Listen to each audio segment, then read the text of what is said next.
You reach for your phone before you even realize you're doing it. The screen lights up, your thumb moves, and suddenly 20 minutes have disappeared into a void of content you won't remember tomorrow. You tell yourself you'll stop. You promise yourself just one more minute. But the scrolling never ends, does it? Because this isn't about entertainment. This isn't about boredom. This is about something much deeper. Something you've been running from for longer than you can admit. It started earlier than you think. Maybe you were a child sitting in a room that felt too quiet, too heavy, too filled with emotions no one was naming. Maybe you learned that stillness meant feeling things you weren't ready to feel. That silence meant hearing thoughts you didn't want to face. So you found distractions. First it was television, then video games, then the internet, and now it's this endless scroll through other people's lives, other people's problems, other people's moments. You weren't taught how to sit with yourself. You were taught that discomfort meant something was wrong, that feeling meant weakness, that being alone with your thoughts was dangerous. So you learned to fill every gap, every pause, every quiet moment with noise. The phone became your escape hatch, a portal away from the present moment, away from the anxiety sitting in your chest, away from the loneliness you can't quite name, away from the disappointment you feel about where you are in life. Every scroll is a tiny hit of dopamine, a micro distraction from the macro pain you're avoiding. You're not lazy. You're not weak-willed. You're doing what your nervous system learned to do. Flee from discomfort by any means necessary. Inside, you feel fractured, like you're watching your own life from behind glass. You know you should be present. You know you should be productive, creative, connected. But there's this gravitational pull back to the screen. It's not that the content is even good. Most of it isn't. Most of it makes you feel worse. You compare yourself to people with better bodies, better relationships, better lives. You consume tragedy and outrage and drama that has nothing to do with you. You watch people achieve things you wish you were achieving. And yet you can't stop, because stopping means facing the void. Stopping means sitting with the uncomfortable truth of who you are right now and where you are right now. And that feels unbearable. The psychology behind this is simpler than you think and more painful. It's called experiential avoidance. Your brain has learned that certain internal experiences, boredom, anxiety, sadness, shame, emptiness, are threats to be escaped rather than states to be felt. So you've built a coping mechanism, an elegant, accessible, socially acceptable way to never have to be with yourself. The phone is a dissociation device, a way to fragment your attention so completely that you don't have to exist fully in any single moment. Psychologists call this behavioral addiction, but it's deeper than that. It's emotional numbing. It's self-abandonment disguised as self-soothing. There's also the dopamine trap. Every scroll triggers a tiny release of dopamine, the brain's reward chemical. But the content is unpredictable. Sometimes it's interesting, sometimes it's not. That variable reward schedule is the same mechanism that makes gambling addictive. Your brain gets trained to keep pulling the lever, keep scrolling, because the next post might be the one that makes you feel something. Except it never is. The satisfaction is always temporary, always shallow, always leaving you wanting more.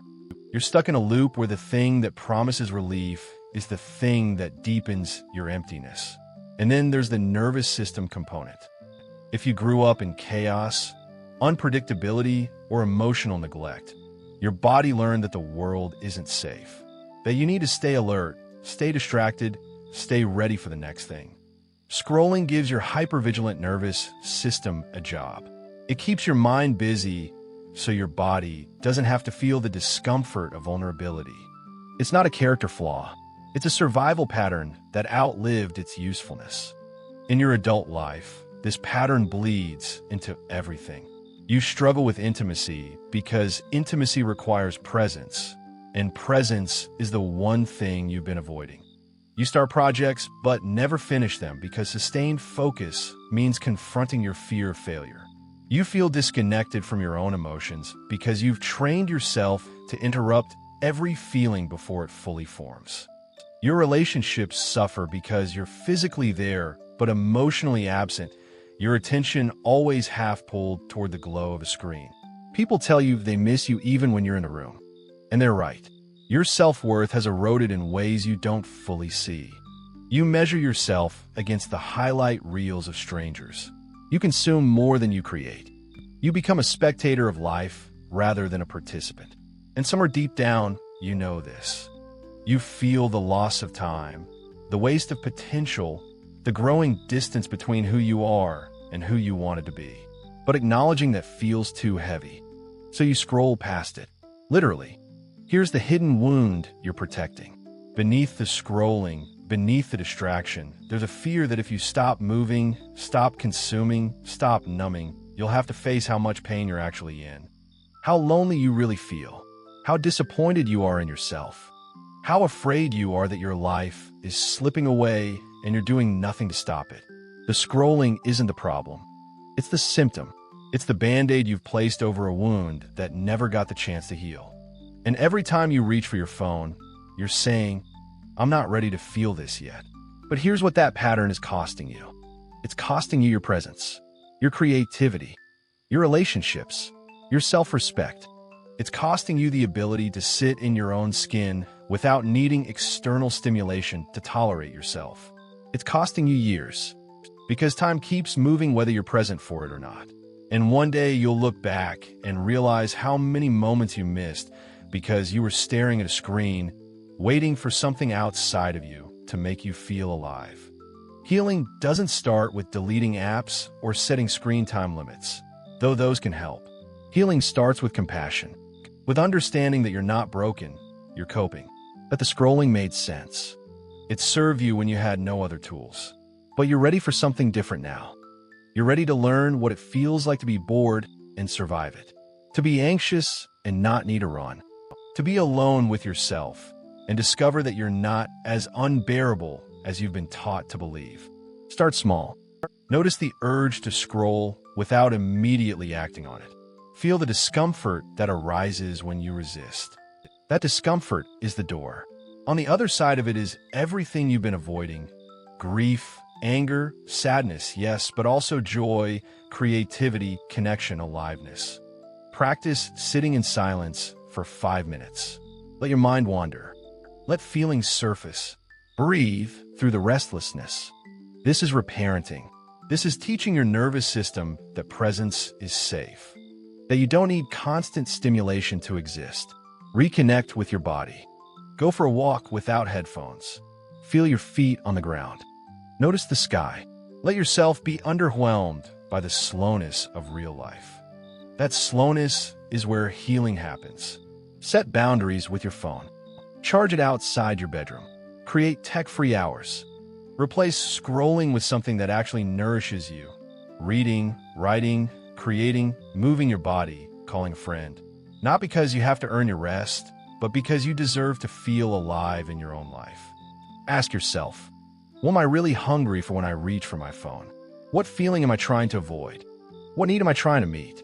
Often it's connection, meaning, purpose, peace. The phone promises these things, but delivers counterfeits. Real connection requires vulnerability. Real meaning requires effort. Real peace requires presence. And all of those require you to stop running. You are not the scroll. You are not the distraction. You are the awareness beneath it, the person who's been waiting patiently for you to come home. And coming home doesn't mean perfection. It means showing up. It means choosing presence over numbing, discomfort over distraction, your real life over everyone else's curated one. The screen will always be there, but so will you. And you are worth so much more than the life you're living from behind glass. You deserve to feel everything. The boredom, the pain, the beauty, the stillness. You deserve to be here, fully, finally, free.